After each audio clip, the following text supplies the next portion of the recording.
Hey guys, thanks for tuning in. I'm Damon Campbell here at Schubas in Chicago with a very special guest. Would you like to introduce yourself? Hey, I'm Lolo Zouai. Great What's up? Great to meet you, Lolo. Great to meet you too. Definitely appreciate your time. Yeah. Now, it sounds like your name was bound to start ringing bells eventually in music since it all goes back to your song School's Out. Oh man, the OG first song that I ever wrote. Yeah. How'd that come about? I was 6 years old and I was in the schoolyard and I started writing this song and it was really fire and I still remember it. Was it like a rap song? Yeah. How did it go? It went, well, there was a hook too, so it went, school's out and you know I'm gonna party. School's out, no more working for my teacher. Have fun dancing with your best friend. And then the rap went, dring, the bell rang. Everybody goes out, that's the first thing. Now, out we go. Yeah, it was a full Young thing. prodigy, yeah. Yeah. You know, I started young. For sure. And I understand you grew up like performing in your school talent shows, which raises the question, any idea what ended up happening with Jeffrey? Jeffrey Heitch. From the Hate That I Love You duet? Wow, you really do know everything. I don't know what happened with him. He had such a good voice. Uh-huh. And we used to, we sang Hate That I Love You. And I remember I was wearing like a scarf. Okay. Which was really weird Sure. on stage. But no, I don't know where he's at. Okay. Nowadays, you don't really like singing about love, which I suppose is kind of ironic since your grandma actually used to be a wedding singer. Yeah, it's crazy. She was a wedding singer apparently, but I don't have any video footage, I guess, back in the day. Yeah. But yeah, my mom told me she was a wedding singer and that she used to sing Edith Piaf. Okay. And so I guess that's where my love of Edith Piaf came from. Crazy. It all makes sense. It all makes sense. Some people like to crash weddings, whereas I understand you actually snuck into Too Short's No Trespassing release party. Yeah, I did. I'm the biggest Too Short fan. Uh-huh. And so when I was 16, I snuck into his... well, I didn't sneak in. I just used a fake ID. Okay. Because I was not 21. Sure. And so it was this release party in San Francisco at the Hundreds. Okay. And that's like where I met my first boyfriend. Oh, okay. Which was fitting. Yeah. But I got a Too Short autograph and a picture, and I was there by myself, just and he was super late. Oh, and really? I was just like, diva. Yeah. Was that around the time that you had the $ shaved in your head? I actually think it was. Okay. It was, I did shave a $ in my head on in this his side. honor? In his honor, yeah. Okay, yeah. Honestly. And then now I love Ty Dolla $ign, and I'm just like, there's got to be Thinking of money in the bringing it name. back? And then, no, I'm not bringing it back. Okay. Definitely not bringing it back. Shout out to Ty. Shout out Ty Dolla $ign. Speaking of hairdos, though, what was it like watching Barbershop with Birdman and Cash Money? Dude, that was the craziest experience of my life. I imagine. I was in Miami, and I was just hanging out writing songs for Birdman. Okay. With like Polo to Dawn and this girl Jazzy. And then they just were like, you know what, let's go to the movie theater. They rented out the whole movie theater, and it was just 20 of us watching Barbershop. Yeah. I was just like, what is my life? That's crazy. It was crazy. Nowadays, artists tend to get most of their bread on tour, which you can relate to in a literal sense since fans have brought baguettes on stage during your shows. Yo, I get this bread in multiple ways. Okay. Yeah, baguette, because, big baguette energy is Sure. something that I started. Yeah. I have to coin the term. Totally. But people literally bring me baguettes, and then last time someone brought me it in San Francisco, and I ended up eating it for breakfast with my mom. Oh, wow.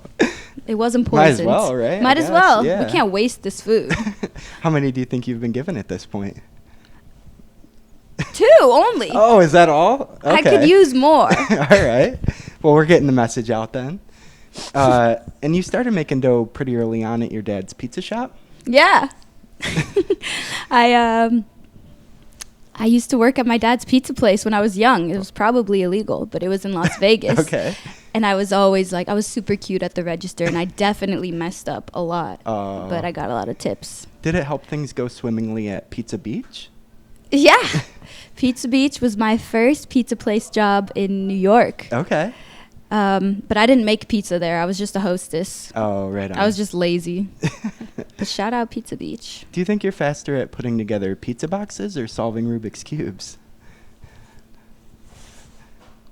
I think one pizza box is quicker than the Rubik's Cube, but I could probably do 50 pizza boxes in the time I can solve a Rubik's Cube. Like how long does it take you think? 2 minutes. Okay, that's pretty good. Yeah. I can't do it at all, so.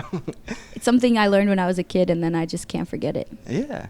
And here you are wearing a NASCAR jacket, but want to be sure to leave the actual racing to pros since you had gotten a speeding ticket driving Lolita. You know the name of the Sprinter van? Can you explain? So my manager, Doug, on my last tour, when I was opening up for Alina Baraz, he was driving the whole way because he's just a savage.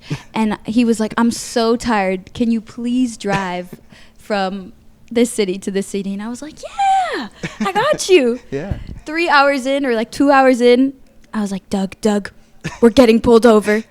I was going 97 in a 75. What can I say? I love the speed. Yeah. But the police officer was kind of creepy and had me sit in his car. Really? For like an hour, and Doug was just like looking in the back of the van, making sure I was good. Keeping an eye on things. I was good, but all right. A little creepy. Yeah, sounds like it. Now you guys have Tony behind the wheel, though? Tony! Shout out. Shout out Tony, the most legendary bus driver. He's also a Pisces, which is amazing. Sure. That's why we get along. There you go. How did it feel taking a helicopter to see Queen Bee? Fuck. Okay. Do I have to tell the story? Only as much as you'd like. Yeah, I got flown out. So me and Doug, my manager, we both got tickets to go see Beyonce in New Jersey. Yeah. And so we're both like riding our city bikes over to this helicopter place. Yeah. And there were only 2 helicopters going to the venue, and it was us and then Beyonce. Oh, wow. How did that come about? We were with Joe Jonas and Sophie Turner. Oh, my God. It was definitely quite a story. It was definitely quite a story. Yeah. And we just landed and felt like superstars. It was great. It sounds like it. Yeah. Did it sting at all when an airport lost your merch? It did. It did. We lost so much merch and so much money. I don't know who in like Indonesia is wearing Lolo Zouai merch, but it's all good. It's still free advertising. Like how much was there? There was like thousands of dollars. Right? Oh my gosh. Good thing we had insurance. Though. Yeah. Sorry to hear that though. Yeah. It's okay. Is the Goodwill in Queens still a go-to for you when it comes to thrifting? Yeah, it's actually the best because it's by the pound. Okay. So that's where I like to go. Yeah. You also like L Train and No Relation vintage? Yeah, but I won't tell you which one because it's my go-to. Okay. So nobody can know. Well, one that won't be spoiled since it no longer exists, to my understanding, is Thrift Town used to be the spot. Yeah, R.I.P. Thrift Town was like the greatest thrift store in San Francisco. Wow. It was huge. Yeah. And it's actually in my music video for So Real, which is the Crazy. first music video I ever put out. Yeah. And I guess like the Mission District just got too bougie now. Yeah. Got gentrified, and I think it's becoming buildings, which is tragic. Speaking of So Real and Goodwill for that matter, were the Migos so kind as to repost your song on SoundCloud back in the day? They did, but I don't know why. Just out of the goodness of their heart? Just out of the goodness of their heart, or like whoever was managing their SoundCloud reposted So Real. Yeah. And I was like, what the hell? Like, what the fuck? Right. And now they're huge. Yeah. Well, yeah, of course. Were they at the time or not quite? They were. Okay. But yeah. just not as huge. Sure. But I was still shook. Yeah. That must have been really satisfying since it obviously takes guts to follow your dreams, and you wrote that particular song while in bed recovering from appendicitis surgery? Yeah, I did. That's crazy. You know everything. I got appendicitis right when I moved to New York. Uh-huh. Like I don't go to clubs. Sure. But I was at the club for some reason. And I was like, ow. Like I was dancing, but I was in so much pain. And then I walked, like the next day I walked myself to the hospital, and I was like, I have appendicitis. And they spent like hours doing all these tests. Yeah. And then finally a doctor came and touched my stomach, and he's like, you have appendicitis. I was like, $10,000 later. Yeah. Yeah. All better now, though? All better now. Awesome. No appendix, though. Oh, really? No. I guess that It's comes gone. with the territory, yeah. Is there anything else you'd like people to know about Lolo Zouai? Well, I asked to keep the appendix. You did? I was like, I woke up from my drugs, and I was like, where is my appendix? And he was like, shh. We threw it away. Yeah. So I was really Probably sad. for best, maybe. No. No. I wanted to keep it. Okay. Put it in a jar. Thank you so much for your time. It was great chatting with you. Oh, listen to my new album, High Highs to Low Lows. Right? Yeah, of course. You like it. Yeah. That's why we're doing probably this played interview. it like 20 times already. 20 only? Maybe more. Best wishes of everything coming your way. Any final thoughts at all before we say goodbye? No. I feel like I should have something interesting to say, but I don't. Bye. There you have it. Once again, I'm Damon Campbell, and this is Lolo Zouai. Thanks for watching. Bye.